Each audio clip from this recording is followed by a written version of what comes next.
One Zambia, one nation. Welcome to Zanis News. I'm your presenter, Sarah Miti. The news headlines. President Hichilema says the drought situation may affect the country's economic recovery agenda. Construction of hotel in Kafue National Park to commence. Eastern Province expected to launch carbon trading project. Plus, government intensifies cholera fight on the Copperbelt Province. Zanis News in detail. President Hakainde Hichilema has expressed concern that the drought being experienced in the country is likely to affect the country's economic recovery agenda as it affects key sectors of the economy. President Hichilema, who described the drought as the worst that the country has faced so far, says the drought is a threat to food security in the country and will greatly affect the water and energy sectors as well as other sectors that heavily depend on water and energy, such as mining. The president was speaking at State House in Lusaka when a team of visiting executive directors from the African Development Bank paid a courtesy call on him. Details in the following report. President Hakainde Hichilema says this year's drought is potentially the worst ever experienced in the country and will have negative effects on the country's economic recovery agenda. The president says this is so because the dry spell is likely to affect the country's water and energy sectors and ultimately other sectors such as the mining sector. President Hichilema, who was speaking when a board of directors of the African Development Bank paid a courtesy call on him this afternoon, called to deepen our partnership. The challenges that we face now, such as drought, climate change, clearly is at work here, because this is our worst drought, we believe, in 100 years. We've never had a drought like this at a time when the crop needs the moisture most. The rain goes, and leading to a situation that 5 to 6 of our provinces, of the 10, will not test this year's crop. Never happened in 100 years. I grew up in the village myself. I've never seen anything like this. So we have challenge on food security now. Ordinarily we are self-sufficient in food. We have a challenge on human and animal water supply. We have a challenge on energy security. I'm sure you are aware that you should be, because of who you are, that Zambia's energy profile is such that we are already 90+% green ourselves. But within that space, we have a monolithic situation that most of that is hydro. Now, when we have no rain like this, no water like this, we all know what that happens. It means we have energy security.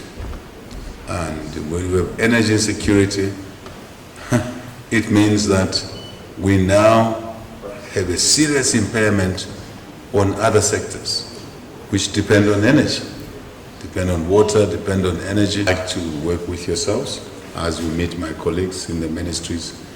I'm highlighting this issue, that we need to cooperate, to be ingenious, to be innovative as a country, but also with our partners. And we would like our partners to look at our priorities, what we do already with you, but we would like you to have a relook at our priorities given this situation, how we can basically reorganize ourselves. The president has, however, assured that government remains resolute in implementing its economic recovery plans despite the challenges. We still dump this year as the year of economic expansion for jobs, given our youthful population. Number one, so economic expansion for jobs. 2, for business opportunities, more business opportunities in the supply chain, goods, services. And number 3, to provide a sustainable support for the social sectors, which you touched on. So we still want to keep our agenda this year, 2024, as a country, as a government. So that's where we need such discussions to figure out how we can align the support or the work we do with each other, so we maintain our economic growth agenda. African Development Bank delegation leader Edmund Wega explained that the team is in the country to familiarize itself with the bank's operations in Zambia and also to appreciate the challenges faced. In the context of this visit, to listen, to learn, so as we go back, we can actually act. We know the bank has been very much present here, supporting the country. We want this partnership to be further strengthened, and it's our opportunity to come and hear from you, but also from ministers and others, so we can go back more knowledgeable about the situation of the countries, the opportunities, the issues, the challenges. And Mr. Wega also applauded the government for the efforts made in recovering the economy of the country. Really commending you, Mr. President, under your leadership. What the country has achieved so far has been remarkable, both in terms of how you've managed the debt situation, how you are managing the economic turnaround for the country, but also putting in place social protection programs, schemes that are helping the poorest and the most vulnerable. You've also done a lot of work in the area of education, health, so we can see that the country is moving, and we're very pleased to be a partner with this country to help it move forward. And with the current drought, which is affecting the country, we're very sorry to hear about that, but we know under your leadership, solutions will be found. We know you're already working on some options, and the bank is there to continue to support the country in that respect. The executive directors will be in the country for 8 days and are expected to meet with cabinet ministers and other senior government officials before proceeding to Botswana. Sarah Miti for Zanis. Choma Municipal Council has procured 5,300 desks to cushion the desk deficit in the district. Choma Mayor Javin Sumoloka says the desks have been procured using the 2023 Constituency Development Fund CDF, stating that the furniture will be distributed to different schools in the district. Mr. Sumoloka says the local authority is working towards fulfilling the presidential directive of ensuring that no learner sits on the floor. Wakumelo Sitali brings us this report. Inadequate desks is one of the major challenges that many schools in Choma district are grappling with. The district currently needs at least 8,000 desks to improve the situation. However, to eliminate this challenge, the Choma Municipal Council has procured 5,300 desks using the 2023 Constituency Development Fund. Choma Central constituency awarded tenders for procurement of 3,000 desks. And of the 3,000 desks that were awarded, 1,621 desks have been delivered to different schools. Mbabala, 2,300 desks were awarded, 997 have so far been delivered. We still also have a tender process which is active to make sure we reach the 8,000 desks that we have to deliver. Meanwhile, over 300 groups have been awarded grants and loans under the CDF Youth and Women Empowerment Program. Youth and Women Empowerment grants. Choma Central had 157 applicants. We gave to 135 beneficiaries. Mbabala constituency had 137 applicants and we had 100 beneficiaries. Under loans for 2023. Choma Central had 170 applicants and we had 47 beneficiaries. Mbabala had 87 applicants and we had 48 beneficiaries. However, Choma Chamber of Commerce wants grants amounts increased. You see, grant, the idea behind is to see that the benefit start trickling down to households. Now, if you give a group 15,000 as grant, when are they going to start sharing? Now that the money has been increased, CDF, we need to see the amount being increased. Wakumelo Sitali, reporting for Zanis in Choma District, Southern Province. Construction of a 1x3 classroom block at Chimbilima Primary School in Chama District has commenced. Chama Town Council Public Relations Officer Michael Chisanga says the project is being financed using the 2023 Constituency Development Fund CDF at a cost of over 730,000 kwacha. We have more in this report. To provide conducive environment for learners in schools, the Chama Town Council has embarked on constructing and rehabilitating classroom blocks under the Constituents Development Fund. A 1x3 classroom block at Chimbirima Primary School, whose classroom block was blown off in 2017, is earmarked to be reconstructed. School acting head teacher has thanked government for the gesture. The existing structure, we have been in a terrible situation in terms of how to handle learners in terms of classroom accommodation. We have 8 classes. Each class has got over 60 learners, and we've been dividing them into 2 sessions, but all the same, accommodation does not match. The ratio there is very much behind. So as we have been given the 1x3, we are very much happy that we release their classroom accommodation, which have been suffering for a long period of time. Actually, we are expecting that we work hand in hand with the contractor so that the project is fastened, so that we... Area councillor is happy with the development as it will motivate pupils. For the council management which has come in my ward to do a handover of the site where they will construct a 1x3 classroom block here at the Chimbrima Primary School. Yes, so I'm very much happy for this good development which has come. And since once the contractor has been given a site. Meanwhile, the site manager has assured to deliver the project within the stipulated period. The director of Majosa Contractors Limited. Yeah, I thanked the council for awarding me a project, and I'm pretty sure I'm going to deliver quality works.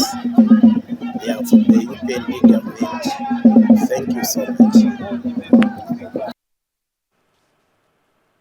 Harriet Lufia for Zanis News in Chama District of Eastern Province.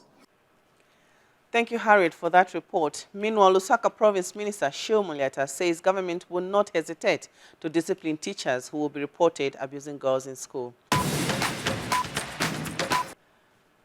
Mr. Zambia, in partnership with Thomas Reuters Foundation, has disseminated the research that highlights laws that impede journalists from conducting their work. Mr. Zambia National Coordinator Austin Kayanda disclosed in Lusaka at the launch of the report on media capture that the research, which was conducted by Code of Africa, provides an opportunity for journalists to know certain laws that have a bearing on the media. Mr. Kayanda says the report highlights certain methods, both local and international, that may be unidentified but still have an influence on the work of the journalists. He has noted that MISA, with its partners, embarked on a research on media capture and foreign owners regulations last year, and thus calling on media houses to be aware of certain elements that may hinder accurate and factual dissemination of information. He called on the media houses to be aware of the environment they are operating in and ensure they remain independent from external influences. And Thomas Reuters Foundation Senior Legal Programs Manager for Africa, Lydia Obiero, indicated that the research is aimed at equipping journalists with legal knowledge that will help them to manage legal risks. This meeting is that there was a research that was done in Zambia which looks at certain impediments on the journalists executing their duties. What are the laws that impede and all affect freedom of expression and access to information? And there was a research that was done by Code of Africa, which the results they are going to preempt today, they are going to talk about. For argument purposes, when we are executing work as journalists, sometimes we may not be aware of certain laws that can affect our freedom of expression. For argument purposes, there was excitement that defamation of the president was scrapped off. But at the same time, there's various laws that can criminalize you as you are executing your duty. Part of our work as Thomas Reuters Foundation is informing and empowering journalists to be able to conduct their work in a way that they do not expose themselves to legal risk that comes through defamation and other actions against their confidential sources and other journalistic sources. So we are here to disseminate those resources. They are known as Know Your Rights Guides, and basically they are compact booklets that inform journalists about their rights even as they conduct their work, so that in the event that they are arrested or they find themselves on the wrong side of the law, they know what steps to take.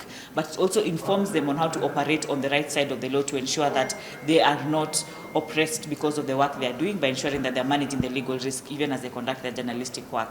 And all this is towards Thomson Reuters' work in ensuring that there's freedom of expression. Now, construction of a market shelter at Mitek in Kamalamba Ward in Solwezi has commenced. Solwezi Municipal Council Town Clerk Stanley Mbewe said in a telephone interview that the market shelter is being constructed at a cost of 1 million kwacha. Mr. Mbewe notes that the contractor has already moved on site and has barricaded the place ready to start the works. He has explained that the construction of a market shelter is expected to be completed in the next 8 weeks. He says that the local authority is geared to providing decent markets to the people, hence the construction of a market shelter. Mr. Mbewe has since assured the people of Solwezi Central constituency that public funds are in safe hands as the local authority is doing everything possible to deliver development. And Greater Kafue Landscape Limited, KGLL, a special purpose vehicle in collaboration with the African Parks, plans to build a hotel in Kafue National Park in Iteji district of Southern Province. GKLL Limited Park Manager Greg Reid disclosed this while delivering a manager's report at the Iteji Fishery Opening Meeting at Musungwa Lodge in Iteji. Mr. Reid says the hotel, which will be built in the southern part of the Iteji Lake Shore, is part of the African Park's efforts to promote tourism in the Kafue National Park. He has further explained that the hotel investment will provide a significant number of jobs for locals during the construction and operating phases. Members of the National Council and National Assembly from Namibia are in Western Province on a 3-day benchmarking study visit.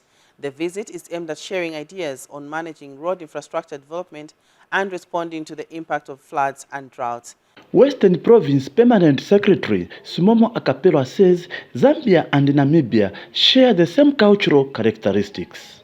Mr. Akapelwa said this when a delegation of Namibia National Council Steering Committee on Transport, Infrastructure and Housing, led by Zambia National Assembly Vice Chairperson on Transport, Works and Supply, George Vuye, paid a courtesy call on him. We belong to so many regional groupings and so many cultural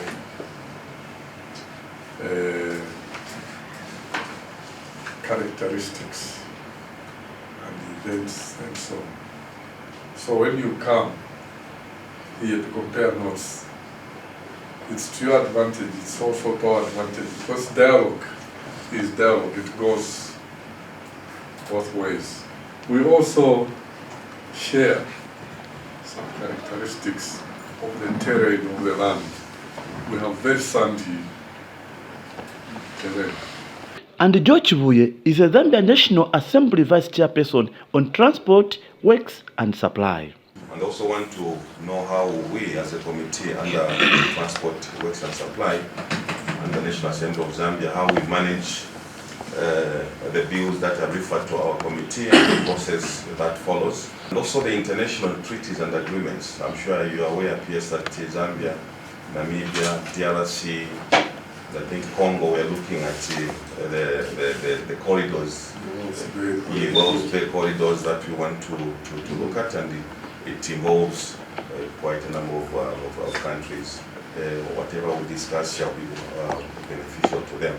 So on behalf of the Right Honourable Madam Speaker, I want to thank you, PS, for the warm welcome. Meanwhile, Namibia National Council Steering Committee Chairperson Alpheus Kausheweni had this to say. I know we are here just only to exchange experiences and share ideas with our colleague and the same committee in Zambia to learn more, especially on the transport, road infrastructure, since we have the same, really the same landscapes in the flood areas, in the setup of our people in the flood area, it's nearly the same, the culture is nearly the same. They don't decide to visit these areas. Special This we thought of that this area was supposed such a flood drain, supposed full of water. The delegation also had a meeting with some of the heads of government departments in the province. Reporting, this is Darlington Kavambe in Mwangu District, Western Province. Thank you, Darlington, for that report. Now, in agriculture news, Community Technology Development Trust, CTDT, a non-governmental organization, has advised small-scale farmers to plant indigenous seed varieties in the wake of climate change. CTDT Programs Assistant Officer Edwin Abuino says smallholder farmers are expected to benefit more if they plant local seed varieties compared to hybrids. Lakson Makosa has more in this report. Uncertainty in the weather pattern induced by climate change has left many farmers vulnerable to climate shocks such as prolonged dry spell. This has undermined the efforts of farmers to enhance food security at both household and national level. In the quest to build resilience among smallholder farmers, a non-government organization called Community Technology Development Trust, CTDT, is promoting the planting of indigenous seed varieties. CTDT Programs Assistant Officer now highlights the benefits of planting indigenous seed varieties. Only assured access to seed is farmer-managed seed systems, and these are indigenous seeds. The likes of Gankata, Kafwamba, the many varieties that you find with cowpeas, the many varieties that you find with sorghum. All those are the seeds that are recyclable, seeds that are open-pollinated varieties, seeds that you can, the farmer just selects every production season and they're able to plant. So yes, what we're doing here is to, send a message out there that production can be guaranteed with indigenous seeds. And a farmer based in Chibuyunji district says the planting of local seed varieties has prevented him from spending a lot of money on hybrid seed. The local seeds should actually be brought near or should be encouraged, should be promoted so that many farmers, many small farmers who cannot afford to buy hybrid seeds, which are very expensive now, because a hybrid seed is costing between 419 kwacha and 600 plus kwacha, which is very difficult for someone to actually manage to buy. With the indigenous seed, farmers can recycle the seed as it does not lose its yield capacity. For Zanis, I'm Lakson Makosa. Government has announced that the 7-year Eastern Province Jurisdictional Sustainable Landscape Program, a project that will deal with carbon trading, will commence soon. Eastern Province Minister Peter Piri made this announcement in Chipata during the official phasing out of the 5-year Zambia Integrated Forestry Landscape Project. We have more in the following report. These are government, World Bank and other officials who have gathered in Chipata to reflect on the achievements of the $32.8 million World Bank funded project, the Zambia Integrated Forestry Landscape, which is now phasing out. The project has been running in Eastern Province since 2018, and now government, the World Bank and other stakeholders are here to witness the project closure. The project manager has outlined the project achievements. We had forest area under sustainable and plus which were targeted. We have achieved 72,840 out of the 66,000 that was the target. We are supposed to put also land under agricultural land under climate smart agriculture process. The 59,000 was the target, but we managed to go up to 162,000. Eastern Province Minister Peter Piri has officiated at this event. The fee was implemented in line with the National RED Plus Strategy 8th National Development Plan and National 2030 Vision. The implementation of ZIFU in Eastern Province was a clear demonstration of the government's commitment to tackle the effects of climate change and promoting the green economy agenda.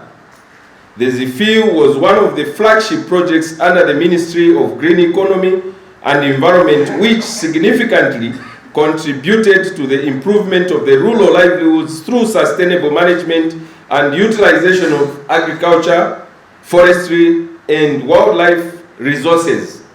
The project beneficiaries are happy with the outcome.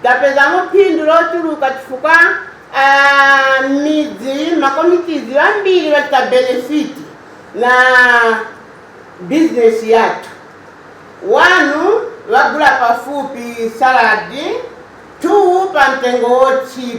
Meanwhile, a new project has been born out of ZFIL, and it will run as Eastern Province Jurisdiction Sustainable Landscape Program. The ZPLP was to prepare the country, and in particular the Eastern Province, to use the stored carbon to translate it into carbon payments to incentivize the adoption of sustainable forest management and climate-smart agriculture. The meaning of the jurisdictional approach simply means that we want to bring transparency to the table. We want everything to be clear. How much is being invested in these projects? How much is generated from the carbon that we sequester?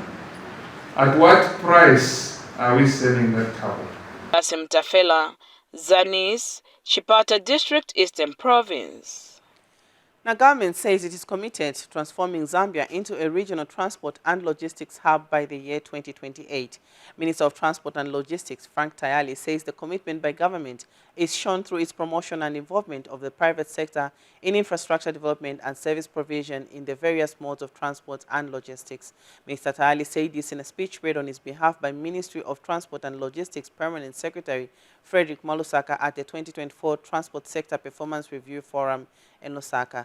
Mr. Tayali has reiterated government's commitment to facilitate the provision of sustainable, efficient, safe, and integrated transport and logistics systems in the country.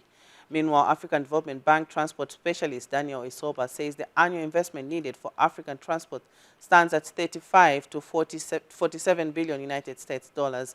Mr. Isoba states that 80% of the needed investments should be devoted to the maintenance of infrastructure, while 20% to the development of the African transport. Government is committed to transforming Zambia into a regional transport and logistics hub by 2028 through the promotion and involvement of the private sector in infrastructure development and service provision in the various modes of transport and logistics. I appeal to our cooperating partners to assist in providing us with the requisite technical and financial support to enable the sector complete the feasibility studies, undertake designs in all the proposed potential corridors. Your Excellencies, distinguished guests, ladies and gentlemen, as I conclude, I would like to reiterate that the New Dawn government is committed to facilitate the provision of sustainable, efficient, safe, and integrated transport and logistics systems in Zambia. As espoused in the 8th National Development Plan, we strongly believe that the transport sector is one of the key support drivers of economic growth. Therefore, improving the quality and reliability of transport infrastructure and services is a main priority of the New Dawn government. Transport infrastructure and services will need to absorb a 6 to 8-fold growth of transport volumes by the year 2040. And as we know, 2040 is not far from now. Estimates published by the African Economic Outlook of the African Development Bank suggest that the annual investment needs for the African transport stand between United States dollars 35 to 47 billion, of which 80% should be devoted to the maintenance of infrastructure and 20% to its development. The split of investment required by subsector, the roads are estimated to take the huge share of between 15 to 20 billion annually in the short and medium term, while the remaining subsectors, as air, rail, and ports, will require between United States dollars 20 to 27 billion annually. Cooperating partners congratulate the team that put this forum together, and we wish us all a successful deliberation. Please be assured that cooperating partners will continue to work with the government towards achieving the sector vision. Minister of Health Sylvia Masebo says government will intensify the fight against the cholera epidemic on the Copperbelt province by supplying the most affected communities in the province with chlorine and clean water. Ms. Masebo was speaking when she toured the newly established cholera center at Ndeke Mini Hospital in Dola on the Copperbelt province. We have more in this report. With over 700 cases and 31 deaths of cholera recorded in the Copperbelt province since the outbreak of the disease in December last year, Minister of Health has taken time off a busy schedule to visit Ndeke Mini Hospital, which is one of the newly established cholera centers in Ndola district. It's an issue of lack of water, an issue of sanitation, an issue of personal hygiene. And so even the response that is going on here is basically the same like the response that we were implementing in Lusaka. I think the only difference is that the support here in terms of partners and community and in particular private sector is not as high as was in Lusaka. So basically what we will be doing is that we'll start shifting part of the support we get in Lusaka to the Copperbelt just to ensure that the response is enhanced. So we need to improve in that regard in terms of ensuring that we distribute more chlorine, but also health education is very important, and more engagement with the communities. Use this opportunity to thank the partners that have been here with us in Dola. With the hotspot areas identified in Masala and Chipulukusu compounds, Ndola District Health Director has explained some of the interventions the district has put forward to reduce on the further spread of the disease. Our colleagues from Red Cross, we trained community members, so we've set up, we are doing two things. One, we've set up the ORPs. And the second thing is that we train another pool to be going door to door to give health information. How many do you have on the ground, those who are going door to door and who are sensitizing the people? Door to door we have 140 people. What's the population? The population in Masala only is around 60,000, in Chipukusu another 50,000.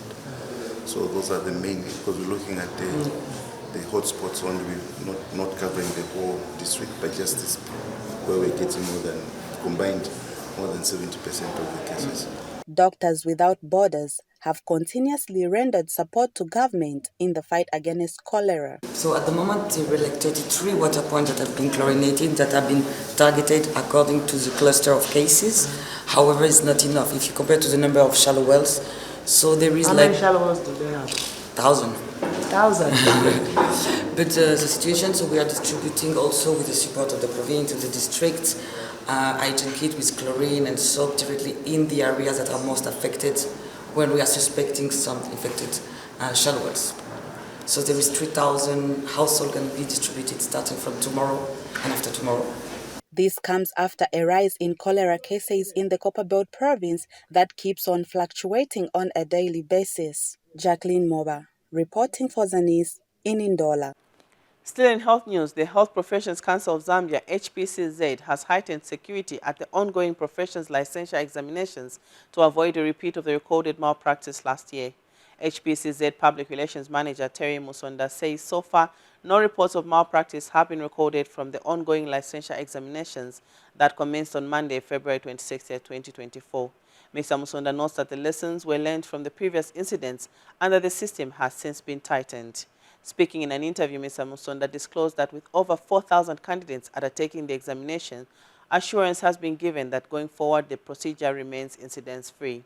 He said that HPCZ is set to make quality and qualified contributions to the human resource in the health sector. The system is watertight. We've done our homework, and I think for us those are lessons learned. And moving forward, I think we don't expect such to happen. And this is happening, like I said, both in Copperbelt and Lusaka. So our appeal to the stakeholders is that this has been incident-free.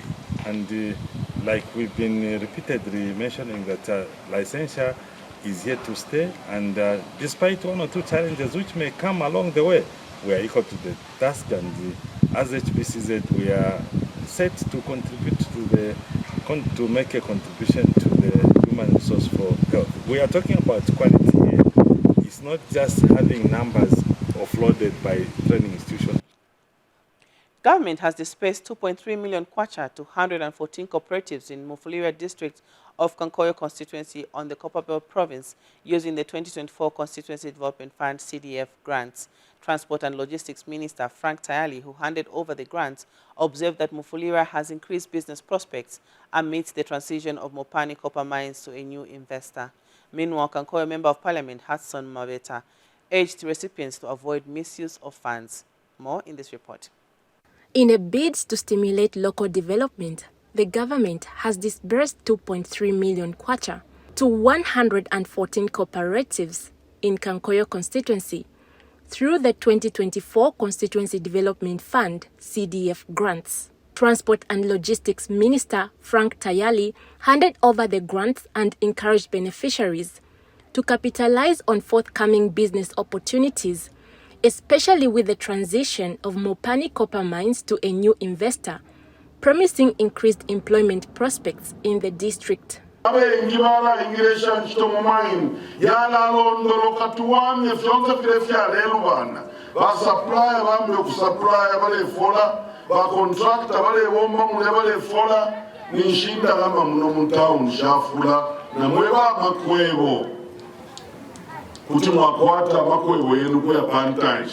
Addressing the recipients, Kankoyo Member of Parliament Hudson Mabeta emphasized the importance of utilizing the funds responsibly, urging caution against any misuse.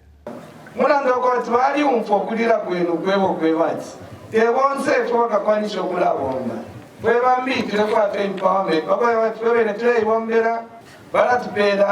year 5.7, 5.8 kukongana CDF for a year abantu.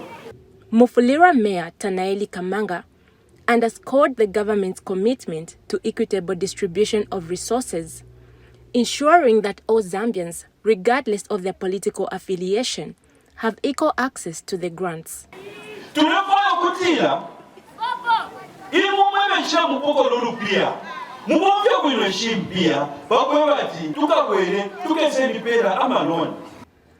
Expressing their gratitude, beneficiaries spoke of the transformative impact the grant will have on the livelihood of Kankoyo constituency residents.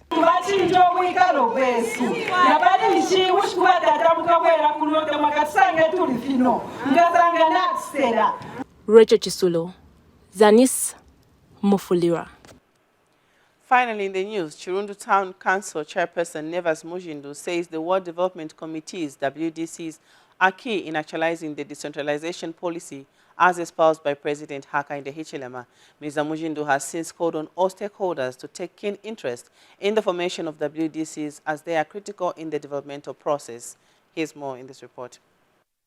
We are paying PSP, social cash transfer money using payment service providers. So we have put 3 wards that are piloting. Everyone else got the money, but there was money that went to other numbers, about 6 cases. They went to different, because the payment service providers didn't have what they are calling KYC, knowing your clients. So the money went to anyone, but then we managed to retrieve, so the money that was sent to the wrong people were actually good people. They managed to send back the money and the owners got the money. So now what the department has done is they have introduced a system, the PSPs, they have introduced a system where no money will get lost, like when we are paying the January, February, yes. So that was a challenge that we had under November, December, but we are yet to know if this challenge will not be there. Otherwise, the system worked very well.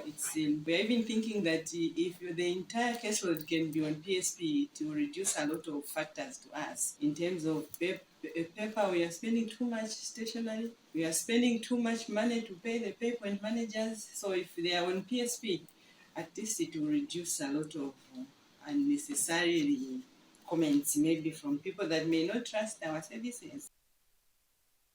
Late for work.